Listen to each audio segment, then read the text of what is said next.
Media बंधु काफी समय से बैठे हुए हैं, आपका भी तहे दिल से आभार व्यक्त करते हैं।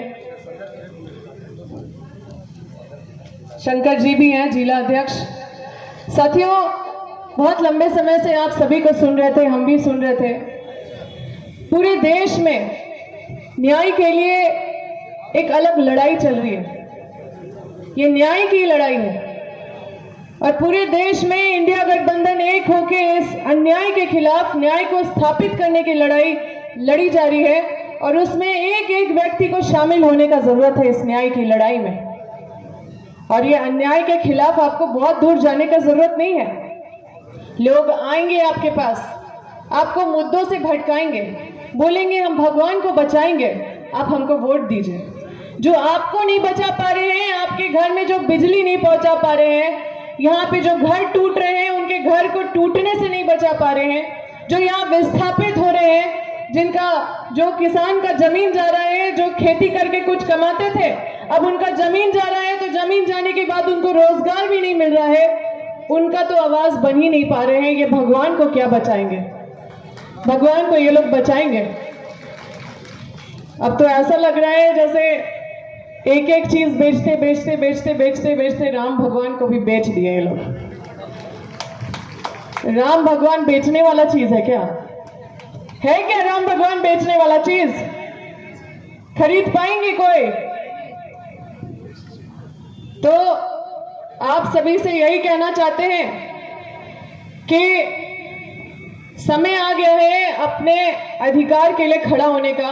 जो आप लोगों के साथ हुआ है, जो अत्याचार हुआ है, जो अपमान हुआ है, हजारीबाग लोकसभा का अपमान हुआ, पूरे देश में तो हुआ ही है, लेकिन हम जब यहाँ की बात करेंगे तभी आपको समझा पाएंगे, क्योंकि हम देश के मुद्दों पे जाएंगे तो शायद आप उतना दूर नहीं देख पाएंगे, लेकिन हम जब हजारीबाग लोकसभा की बात करेंगे तो शायद आपको सामने चीजें ज्यादा दिखेंगी। साथियों, बानादाग, कुसुम्बा, कई सारी घटनाएं हुई, हम लोग दौड़ के आए विधानसभा में। जेपी पटेल जी भी विस्थापितों का आवाज उठाए, हम भी उठाए। चाहे विभिन्न जगह में कितनी सारी हादसे हुई, इतने सारे इश्यूज उत्पन्न हुए, वहां पे हम अकेला चचा और कई जगह टोल का, जहाँ पे टोल गेट नहीं लगना था वहां लग रहा था, उसकी लड़ाई हम लोग लड़े। कई जगह कई मुद्दे, पानी, बिजली, सड़क, आप लोग वोट दिए। आप लोगों के पास वोट मांगा गया किस नाम से? आप लोगों को बोला गया कि वोट मुझे मत दो, वोट उनको दो, उनको, मोदी को वोट दो, देश बचाना है। और जब आपके घर पानी नहीं आया, जब आपके घर अनाप शनाप बिजली आया, जब आपका घर टूटा, जब आपकी जमीनें हड़पी गई, तो आपकी आवाज सुनने वाला कौन था? आप जिनको वोट दिए, क्या वो सुन पाए? सुन पाए क्या? तो साथियों, जब जमीन नहीं बचेगा तो आसमान बनाने क्या चले हैं? ये लोग बोलते हैं हम देश बचाने चले हैं। हजारीबाग में इतनी सारी ज्वलंत समस्याएं, और जो भी सांसद बने आज तक, उनका प्रभाव अच्छा खासा रहा है केंद्र में। इतना प्रभाव रहा है कि यहाँ पे कायाकल्प कर सकते थे हजारीबाग लोकसभा का, लेकिन एक मौका भी इन लोगों ने आप इस हजारीबाग को नहीं दिया। इतना सा भावना जो आप लोगों का कदर करना चाहिए वो भी कदर नहीं हुआ है। तो इस बार जितने लोगों को ठगा गया, अरे ठगा ही ना गया, हम लोग एक एक उदाहरण देंगे तो फिर हम चलते रहते हैं। जब जनता दरबार या कभी भ्रमण करते हैं क्षेत्र में, या अभी जनसंपर्क अभियान बहुत हम लोग का चल रहा है, तो जाते हैं तो लोग हमको बोलते हैं कि विधायक जी थोड़ा सा सहारा इंडिया के बारे में भी कुछ बोलिए, विधायक जी थोड़ा सा चिट फंड के बारे में भी बोलिए। अभी आते आते कुछ ड्राइवर लोग मिले कि विधायक जी थोड़ा ड्राइवर के बारे में भी मंच में बोल दीजिएगा कि इतना कड़ा कानून बनाए हैं, हम लोग ड्राइवर लोग परेशान हैं, अगर एक्सीडेंट होगा तो 10 साल का सजा और इतना सारा पैसा जुर्माना कहाँ से सकेंगे? विधायक जी ये भी मुद्दा उठाइए। हमको तो लगता ही नहीं कि 2-3 मुद्दा पे या फिर इस मंच में 1 घंटा में भी भाषण खत्म होगा अगर मुद्दों की बात करें तो साथियों, मुद्दा बेरोजगारी, महंगाई, अत्याचार, महिलाओं का अपमान सिर्फ इतना ही नहीं है।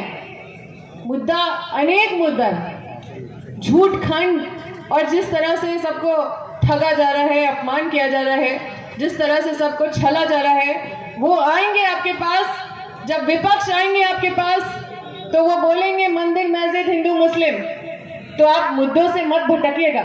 आप उनसे पूछिए कहाँ गया हर घर नल योजना, जल कहाँ गया जल। आप उनसे पूछिएगा कि कहाँ गया हमारा विस्थापित का अधिकार और हक अधिकार कहाँ गया, क्या किया। इतने लंबे समय से मौका मिला तो क्या हुआ। मुद्दों से वो भटकाने का कोशिश करेंगे, लेकिन मुझे पता है कि आप मुद्दों से नहीं भटकेंगे। और हजारीबाग का विकास को गति देने का जरूरत है। जेपी पटेल जी, जिनके लिए हम सब यहाँ पे संगठित हुए हैं, जिनके समर्थन के लिए हम लोग यहाँ सब जुटे हैं, उनके लिए बस हम इतना ही कहना चाहेंगे कि वो साधारण घर के हैं, आप सबके भाई भतीजा के जैसे है कि नहीं, है कि नहीं। आप उनको देखते हैं कि नहीं अपने भाई भतीजा जैसा। तो ऐसे व्यक्ति हैं कि वो घर में हाफ पैंट में भी रहेंगे तो आप उनको बोले चल चचा वहां चलो, तो चलिए इतनी समस्या हो, तो वो ऐसे ही चले जाएंगे। सही कि गलत। इसलिए आप लोगों से अनुरोध है कि इस बार हजारीबाग लोकसभा की जनता, मतदाताओं से मेरा ये अपील है, ये आग्रह है, ये प्रार्थना है कि इस बार हजारीबाग लोकसभा का आवाज को दिल्ली भेजना है। इस बार हजारीबाग लोकसभा के भावनाओं को दिल्ली पहुंचाने का जरूरत है।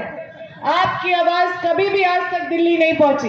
आप कितना भी वोट दिए, लेकिन ना यहाँ की महिलाओं की आवाज दिल्ली पहुंची, न विस्थापितों की आवाज दिल्ली पहुंची, न यहाँ पे बिजली पानी सड़क बनाने का किसी का हिम्मत हुआ, न इन सब चीजों पे कोई नजर कोई सांसद का गया।